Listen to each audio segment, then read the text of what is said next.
Welcome to Freelance Medical Writing and Editing. My name is Phil Lindeman, and this is the first episode of the podcast.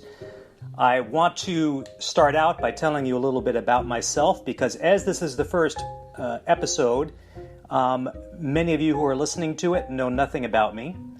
But first, there is something that I have to tell you. So this guy walks into a bar with a dog. And the bartender says to him, I'm sorry, sir, you can't bring an animal in here, okay? It's a bar. We serve food here.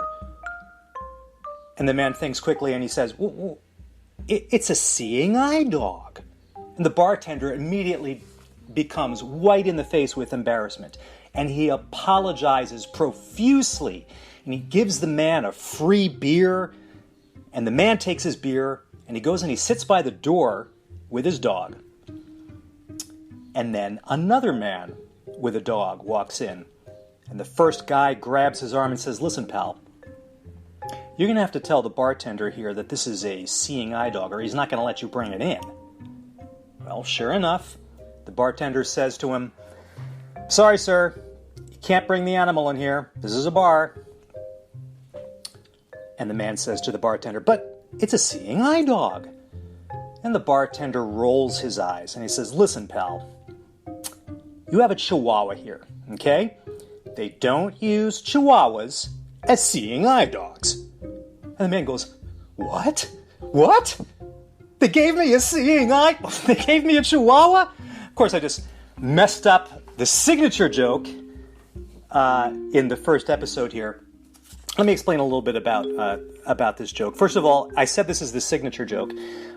In my family, when you learn how to tell the chihuahua joke, you have basically mastered the art of telling jokes. And one of my proudest moments as a father was my youngest son, who is now 20. When he was about 6 years old, he told the chihuahua joke in a crowd, and I could not have been prouder. The origin of this joke, there's a reason why I'm telling it, but I want to tell you where this joke come from. I learned it in a book called Plato and a Platypus Walk into a Bar. And it was one of the cleverest ideas for a book that I ever read. It is a survey of the history of philosophy explained in jokes. And I can't remember, of course, the school of philosophy that the Chihuahua joke illustrates, but it has something to do with perception. In other words, it is the reason the joke is funny is because it's obvious that anybody who can see would be able to see it's a Chihuahua, but you don't need just your eyes to be able to tell that you have a Chihuahua. You need to merely touch it, try to walk it on a leash. You know you have not got one of those great Labrador retrievers or German shepherds that make terrific seeing eye dogs. Some of you may know that I also speak Brazilian Portuguese, and I have been struggling to tell this joke in such a way that that Brazilian people think it's funny. I have long said that if you can master humor in another language, you have mastered the language. This is also going to be pertinent to what I'm going to talk about in this introduction, because knowledge of humor involves not merely being able to translate words from one language into another, but it involves a deep understanding of the culture. And just to quickly explain one part of the reason why I talk about the translation of jokes into other languages is because very much what we do as medical writers and even as medical editors is translation. I once heard a provocative statement that all of translation is lying. That's a deep philosophical discussion for another day. Basically, what the job here is to make material comprehensible to somebody. And in this case, you're making material that is previously incomprehensible, principally because it's been written in another language, and that language may be medicalese, and transforming it into a form that what I like to refer to as normal people can understand. Of course, I'm talking about all of us. We are all normal people. The Chihuahua joke also has to do with perception of reality. And one of the reasons why I was motivated to start this podcast, one of the reasons why I was motivated to start Liberty Medical Communications, one of the reasons why I was motivated to start the Freelance Medical Writing and Editing Center, was because there are a lot of us out there who see the world the way that we were brought up to see it, and the world is changing rapidly, and I think that all of us need to translate the way that we've been seeing the world into the way that the world is now. The world is moving inexorably, whether we like it or not, into a world in which what was used to be referred to as the freelancer is becoming the rule rather than the exception. The rule rather than the exception. I am speaking to you now into 3 or 4 months of the COVID-19 pandemic, which has essentially shut down the United States and the world economy. What a lot of us have realized who have started working remotely is that I can work remotely. I mean, there is no reason in the world. I mean, this is a commonplace. It's something that we all know. But once we've started doing it and figuring out that we can make money using our skills, experience, and knowledge, sitting in the comfort of our own homes with a keyboard and an internet connection, that we can make money from anywhere in the world. And that's a very liberating idea, I think. So, whereas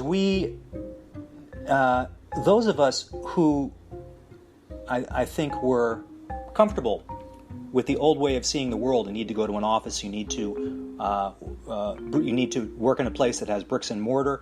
Obviously, there are some things. There are many jobs which require a human hand, even in the farming industry. Even though machines do so much of the work, someone has to work the machines. You get the idea. But the audience that I'm speaking to right now, basically, the machine that we use is between our ears. This is what is called a cognitive specialty.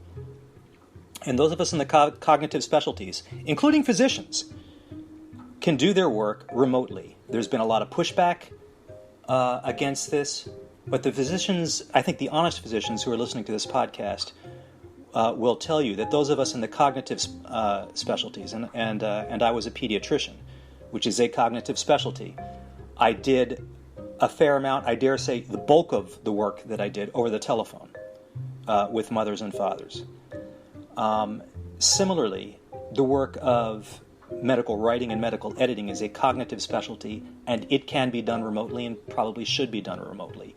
So just because we can't see the Chihuahua, we know the Chihuahua is there, and I think we should probably embrace the fact that our seeing eye dog is a Chihuahua, and pick that thing up and love it and embrace it and go forth as a remote medical freelancer. The jobs that I highlight in this section on at the Freelance Medical Writers and Editors Center are all remote, and this is a conscious decision that I've made. I appreciate that businesses are still trying to get people in-house. That's great. The movement, the tide is moving out, okay? Literally and figuratively. The tide is going down, the water is moving out, work is moving out, intellectual capacity is moving out, and that's us. We are moving out to wherever we want to be, wherever the freedom of that our feet allow us to move will go, and where there is an internet connection, we can do our work. Okay? And by the way, if you want to join this group, it's $5 a month. There is so much valuable material there, folks, that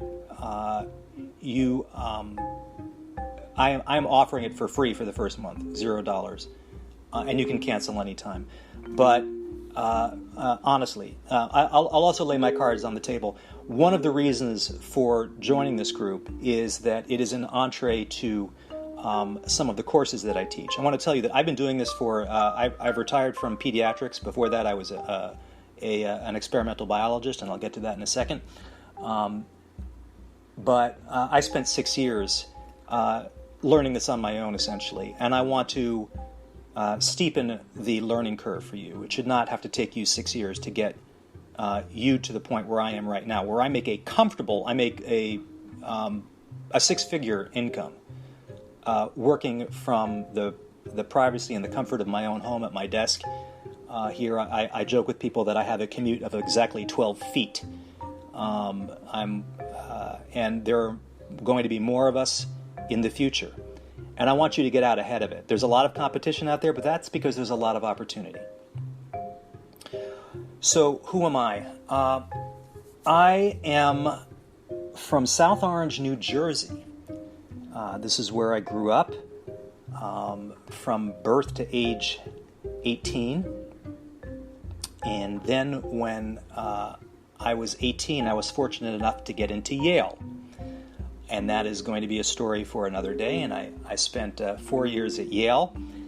And then when Yale was over, just like it was like for my father needed to decide something to do when he was done with Yale, and I needed something to do when I was done with Yale, and my father decided, well, I might as well apply to law school. So he applied to law school. And I said, well, I'm really interested in science, so I'll apply to medical school. Interesting choice. I was persuaded by family that I'm more of a people person than I am an object person, be that as it may. Anyway, I applied to medical school, and I got into Columbia in New York City, and so I moved to Columbia in 1986. And spent a year there. And after 1 year, I decided, well, I've really always wanted to do science, and maybe I should apply to the MD PhD program. I came as a straight MD student, and I applied to the MD PhD program. And to my surprise and delight, I got in. To my further surprise and delight, I got full funding. And so I stayed on at Columbia for a total of 8 years.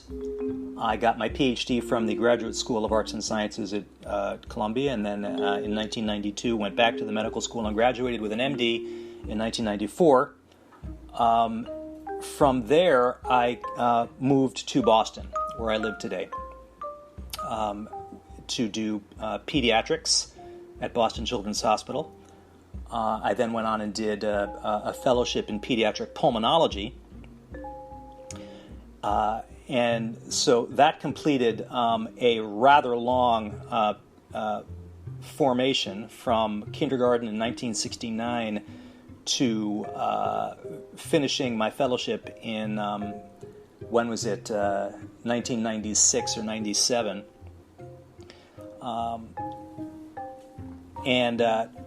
Reality then set in the form of the birth of my first child, and I realized that Daddy needs to get a job.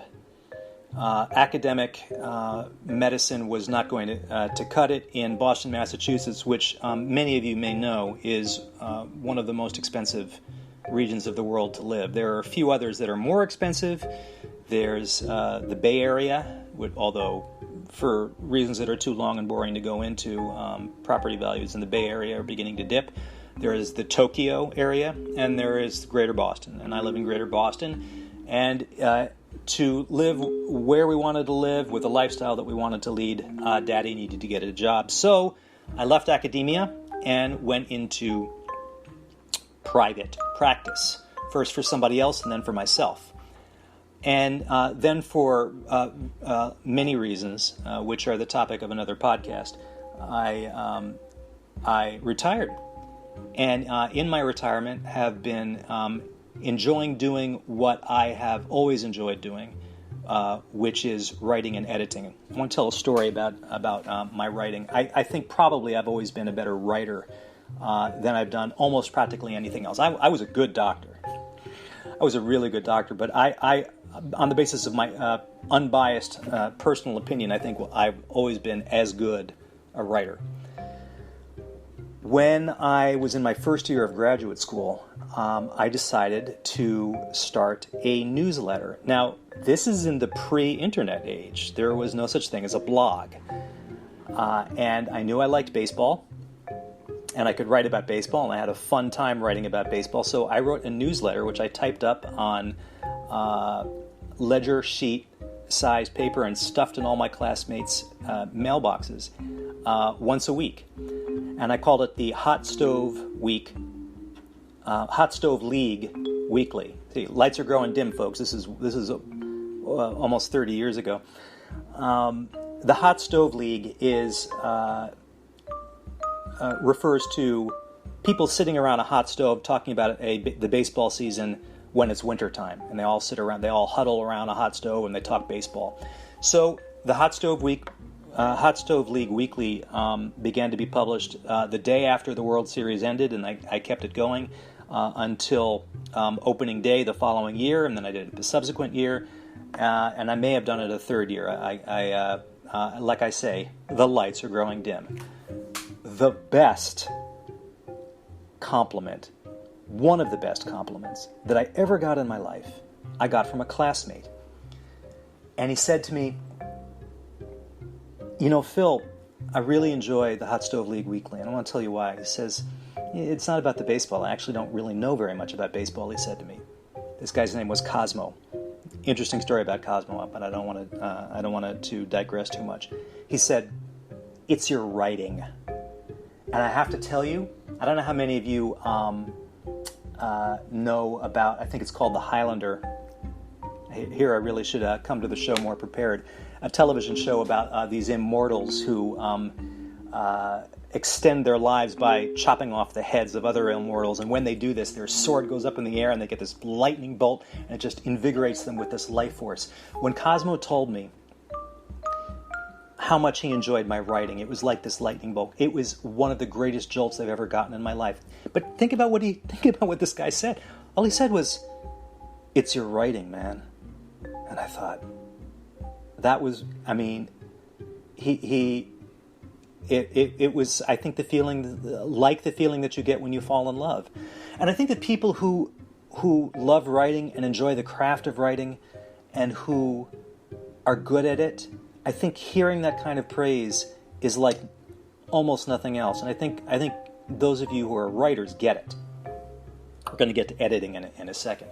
So I'd always loved writing. And again, a topic for another day is going to be the experience that I had in the golden age of blogging, or rather the nascent age. I was in on the ground floor well before anybody knew how to monetize a blog. I think there were some smart people who knew how to do it, but basically after the Hot Stove League Weekly, I went dormant until blogging, which was almost 20 years later. And it was a sort of, I think, an aspect of my personality that has always been there that I needed to flourish. And by golly, here it is, 2020, COVID-19 lockdown planet Earth, and I'm making money doing freelance medical writing and editing. And what a wonderful world to be in. I'll say one more thing about this, is that I spent 5 weeks in Brazil last year with my wife. Most of it was working. I didn't really get a chance to see the country as much as I would have liked. But what I want to raise up about mentioning Brazil is that I could work making money lying in a hammock in northeast Brazil, 8 hours from the nearest major city. I had an internet connection, and I was doing the same work that I'm doing here in Boston, Massachusetts. And you can do the same thing. But like I say, the thing about mobility and remote work is a topic for another day. Enough biography. I wanted to share with you some things that came over a website that I enjoy, which is very much connected to the kinds of things that I talk about at this on this podcast, and that relates to our work, and that is called Retraction Watch. Now, those of us who edit papers for a living, and I have to say that a substantial portion of my income comes from editing these papers. There is a story that is behind many of these papers, such as where they come from, the provenance, so to speak, and the research behind them. And that stuff is interesting, but it's not really so much has to do with the work that we do. And yet, these papers exist in the world, and I think that this stuff is interesting. And I want to share with you an article from today's Retraction Watch. They try to keep this stuff evergreen, so they don't put a time or a date stamp on it. And in fact, most of this stuff is not even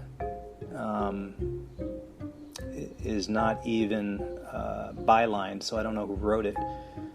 But the title of this article at Retraction Watch is called "Authors of Study on Race and Police Killings Ask for Its Retraction," citing, quote, "continued misuse," close quote, in the media. And I'm going to read a part of it.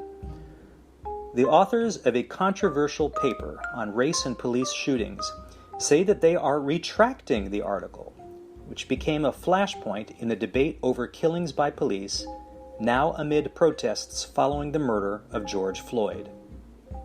The 2019 article in the Proceedings of the National Academy of Sciences, PNAS, titled "Officer Characteristics and Racial Disparities in Fatal Officer-Involved Shootings," found, quote, "no evidence of anti-black or anti-Hispanic disparities across shootings, and white officers are not more likely to shoot minority civilians than non-white officers."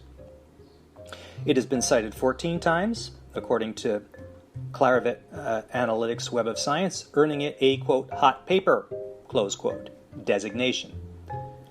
And now a little bit about the authors. Joseph Cesario, a researcher at Michigan State University, told Retraction Watch that he and David Johnson of the University of Maryland, College Park, and a co-author, have submitted a request for retraction to PNAS. Okay, I just want to take a diversion here. For those of you who don't know, PNAS is the pinnacle, man. I mean, it is, you talk about Lancet, you talk about your New England Journal of Medicine in the realm of medicine, in the realm of hard science in the States, besides Science and then Nature in England, there is Proceedings. To get an article in Proceedings, you basically have to be sponsored by a member of the American Academy of Sciences, right? This stuff is considered top drawer. So the fact that a paper is being retracted from PNAS is a big deal, okay? Now, Cesario and Johnson have decided to retract the paper. Okay. And this is their quotation. In the request for the retraction, they write, quote, "We were careless when describing the inferences that could be made from our data. This led to the misuse of our article to support the position that the probability of being shot by police did not differ between black and white Americans." McDonald, 2019, that's the ref. "To be clear, our work does not speak to this issue and should not be used to support such statements. We accordingly issued a correction to rectify this argument. Although our data and statistical approach were valid to estimate the question we actually tested, i.e., the race of civilians fatally shot by police, given continued misuse of the article, We felt the right decision was to retract the article rather than publish further corrections. I want to point your attention, folks, to the most important bit here. Given continued misuse of the article. Okay, and then they cite a reference to someone called MacDonald. And who is MacDonald? This is Heather MacDonald of the Manhattan Institute. And Heather writes for City Journal, and she also writes. She also had a piece about this paper in the Wall Street Journal. The Retraction Watch article goes on. As Cesario and Johnson note, the article earned heavy criticism for its methodology. The article led to an exchange of letters in PNAS in January and then in April. The journal issued a correction to the paper in which the authors acknowledged flaws in their analysis but stood by their central argument. Now, if this had been all that the entire story to the Cesario and Johnson article, fine, because methodological errors or inadequacies occur all the time. Many of you who edit papers professionally, as I do, are familiar with the limitations section. The limitations section, although many scientists themselves do not understand it, and that's a topic for another podcast, the limitations section is designed to highlight methodological shortcomings of the paper. It is also a place where an author can anticipate objections that may be made to their methodologies and also to offer ways to overcome these shortcomings in the future.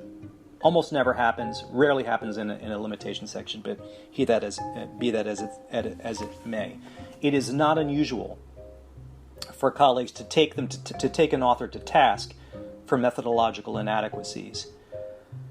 However, notice that the authors stand by their central argument, and it may be because, strictly speaking, their central argument cannot be challenged on the basis of just the methodological inadequacies.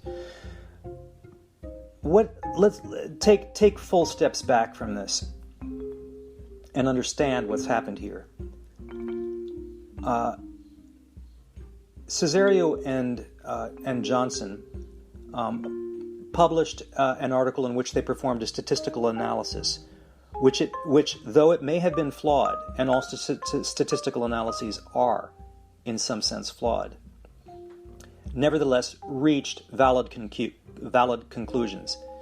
And if you read between the lines, not only in the article that I just read from, but in all of the commentary surrounding this, the conclusions they met were in fact scientifically valid. The conclusions that Cesario and Johnson reached were scientifically valid. And yet, their paper was withdrawn from PNAS because, though those conclusions were scientifically valid, they were politically incorrect. And folks, I want to say that again. Though the fact that Cesario and Johnson's findings were scientifically valid, they were politically incorrect. And that should send a chill up the spine of anybody who makes their living around science, who cares about science, who cares about free inquiry. Now, when we edit papers, politics doesn't matter, right? We're doing a job. I understand that. But I want everybody to understand that there is a context in which these conversations, these articles, which are sort of a conversation between researchers and the world, occur. And it is a unfortunate pass that we have come to when science needs to be, or rather, publications need to be withdrawn because of political pressure and not because of scientific validity. Let me put the case to you that not only were the statistics suspect in the Cesario and Johnson PNAS article, but they were in fact wrong. why retract the article? Wrong stuff gets published all the time. Did they commit fraud? No one is alleging fraud, right? So the process, the scientific method, and I don't need to lecture you about this, folks, because you know this already, right, is based on many premises, not least at which is falsifiability. And you don't demonstrate falsifiability by retracting an article. You demonstrate falsifiability by falsification, by showing that, in fact, the findings of researcher X are wrong, by researcher Y coming out and demonstrating why. That's the process. I just reread, even though I know very little about theoretical physics and even less about the mathematics that underlies it, I reread Albert Einstein's 1915 paper on general relativity, in which, among other things, he makes predictions about how light would be bent by massive objects, and about and about how his theory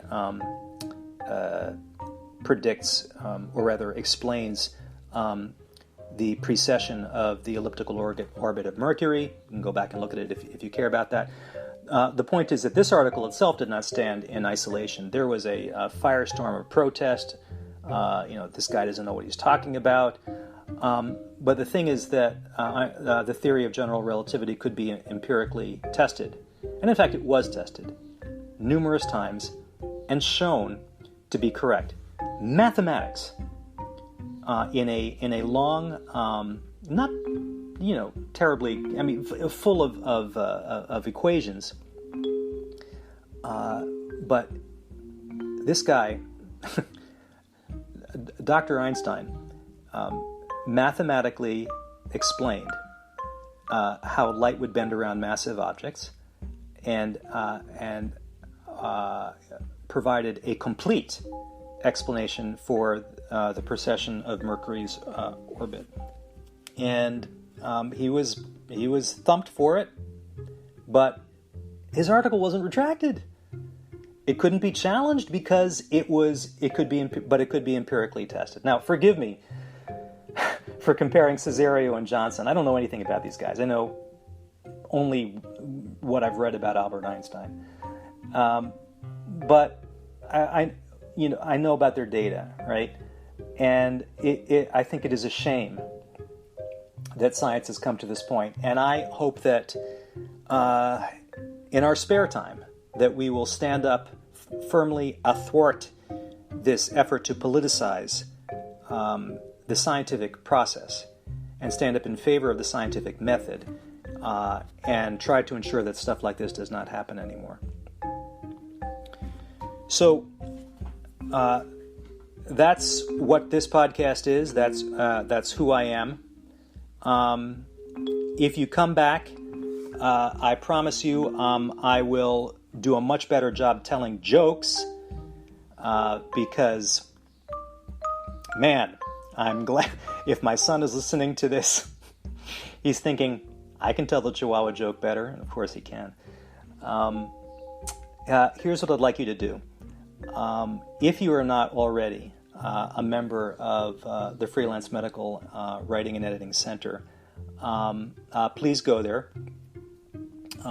There are links that should be available, or that I will make available to you, and take advantage of the content. I'm sure that you will find this valuable. There's one thing that I can tell you for absolute certain, and that is that you are going to find it way more valuable than the $5 a month that you're going to be paying for it. And if you are so inclined, there is a mastermind program that I actually have some private clients who are involved in some of the mentoring and coaching work that I've been doing in the latter half of the previous 6 years, which you will be able to take advantage of again. And until then, I wish you well, sally forth, and I'll see you in the next episode.